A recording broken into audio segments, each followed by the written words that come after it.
Good afternoon, USA! 4 o'clock evening in the afternoon. Kumusta ang lahat dyan? Galing na ako sa aking wara-wara na 3 oras.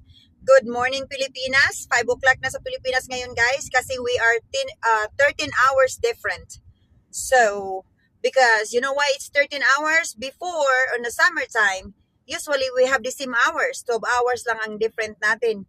USA and Asia, no? So, usually 12 hours ang different natin. So, it's 4 o'clock here in the evening. Usually, during summertime, it's 4 a.m. in the Philippines. But now, in the Philippines, is 5 o'clock a.m., 5:02 a.m. Dito naman ay 4:02 p.m. So, 13 hours ang different natin because we have to switch it on the winter time to a time saving time saving. So, ayan.